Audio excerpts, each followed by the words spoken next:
ವಿಕ್ರಮಗೌಡ ಎನ್ಕೌಂಟರ್ಗೆ ಪ್ರಗತಿಪರ ವಿರೋಧ ಮಾಡಿದ್ದಾರೆ ಸರ್. ಕಸ್ತೂರಿ ರಂಗನ್ ವಿರೋಧಿ ಹೋರಾಟವನ್ನು ಹತ್ತಿಕ್ಕೋದಕ್ಕೆ ಸರ್ಕಾರ ಈ ರೀತಿ ಮಾಡಿದೆ, ನಕಲಿ ಎನ್ಕೌಂಟರ್ ಮಾಡಿದೆ. ನಾನು ನಿನ್ನೆ ಕೂಡ ಕ್ಲಾರಿಫೈ ಮಾಡಿದ್ದೇನೆ, ಇದು ನಕಲಿ ಎನ್ಕೌಂಟರ್ ಅಲ್ಲ. ಕಳೆದ 20 ವರ್ಷದಿಂದ ಏನು ವಿಕ್ರಮಗೌಡನ ಆ್ಯಕ್ಟಿವಿಟಿಗಳನ್ನು ಮಾನಿಟರ್ ಮಾಡಿದ್ದಾರೆ. ಅವರು ಯಾವ್ಯಾವ ರೀತಿಯಲ್ಲಿ ಪ್ರತಿಭಟನೆಗಳನ್ನು ಮಾಡ್ತಾಯಿದ್ರು, ಜನವಿರೋಧಿ ಕೆಲಸಗಳು ಮಾಡ್ತಿದ್ರು ಅನ್ನೋದ್ರ ಬಗ್ಗೆ ಅದನ್ನು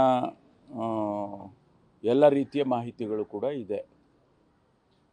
ನಾನು ನಿನ್ನೆನೂ ಹೇಳಿದೆ, ಸುಮಾರು 60ಕ್ಕೂ ಹೆಚ್ಚು ಕೇಸ್ಗಳು ಅವ್ರ ಮೇಲಿದ್ದಾವೆ ಮತ್ತು ಅವರು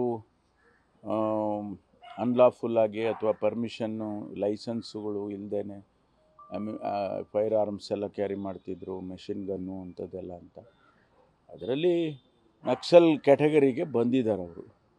ಹಾಗಾಗಿ ನಕ್ಸಲ್ಲು ನಿಗ್ರಹ ಮಾಡೋದಕ್ಕೇನೆ ರಾಜ್ಯದಲ್ಲಿ ಮತ್ತು ಬೇರೆ ಬೇರೆ ರಾಜ್ಯದಲ್ಲೂ ಕೂಡ ಅದಕ್ಕಾಗಿ ಒಂದು ಫೋರ್ಸನ್ನೇ ಕ್ರಿಯೇಟ್ ಮಾಡಿದ್ದಾರೆ.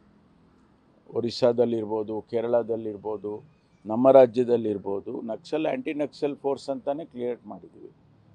ಅದಕ್ಕಾಗಿ ಈ ಘಟನೆಗಳು ನಡೆದಿದೆ ವಿನಃ ಬೇರೆ ಯಾವುದೇ ರೀತಿಯಲ್ಲಿ ನಡೆದಿಲ್ಲ.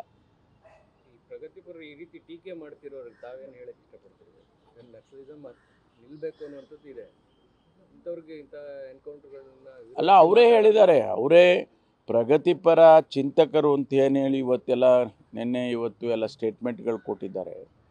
ಅವರೇ ಅಪೀಲ್ ಮಾಡ್ಕೊಂಡಿದ್ದಾರೆ ಸರೆಂಡರ್ ಆಗಿ ನೀವು ಅಂತ. ಅಂದರೆ ಅವ್ರಿಗೂ ಅಕ್ಸೆಪ್ಟ್ ಮಾಡಿದ್ರಲ್ಲ ಇದು ಸರಿ ಇಲ್ಲ ಅಂತ.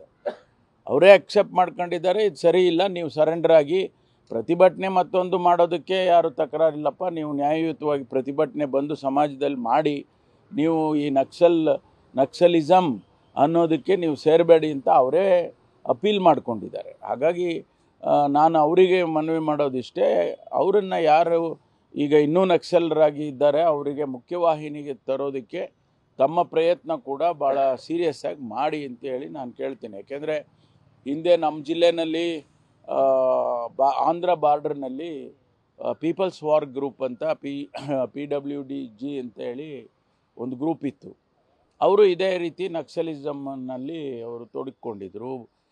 ಯಾರು ಜನರು ಅನುಕೂಲಸ್ಥರಿದ್ದಾರೆ ಅವ್ರ ಹತ್ರ ಹೋಗಿ ಹಣ ಕೇಳೋದು, ಅವರ ಜಮೀನಿಗೆ ಹೋಗಿ ಬೇಲಿ ಹಾಕೋದು, ಬಡವರಿಗೆ ಕೊಡೋದು, ಈ ಥರ ಎಲ್ಲ ಮಾಡ್ತಾಯಿದ್ರು. ಅದು ಮಿತಿಮೀರಿ ಪೊಲೀಸ್ನವ್ರನ್ನ ಕೊಲ್ಲೋದು. ಪಾವಗಡದಲ್ಲಿ ಸುಮಾರು ಜನ ಕೊಂದುಬಿಟ್ರು. ಆ ಸಂದರ್ಭದಲ್ಲಿ ನಾವೆಲ್ಲ ಅಪೀಲ್ ಮಾಡಿಕೊಂಡು ಅದೆಲ್ಲ ಅಂತ ಭಾಳ ಜನ ಸರೆಂಡರ್ ಆದರು. ವೆಂಕಟಮ್ಮನಹಳ್ಳಿ ಘಟನೆ ಭಾಳ ಜನ ಸರೆಂಡರ್ ಆದರು. SM ಕೃಷ್ಣ ಅವರಿದ್ದಾಗ ಇಲ್ಲೇ ನಮ್ಮ ಕೃಷ್ಣ ಆಫೀಸ್ ಇದೆಯಲ್ಲ, ಅಲ್ಲೇ ಅವರು ಬಂದು ಸುಮಾರು ಜನ, 100 ಜನ ಬಂದು ಅವರ ಫೈರ್ ಆರ್ಮ್ಸ್ನೆಲ್ಲ ಸರೆಂಡರ್ ಮಾಡಿದ ಘಟನೆ ಇದೆ.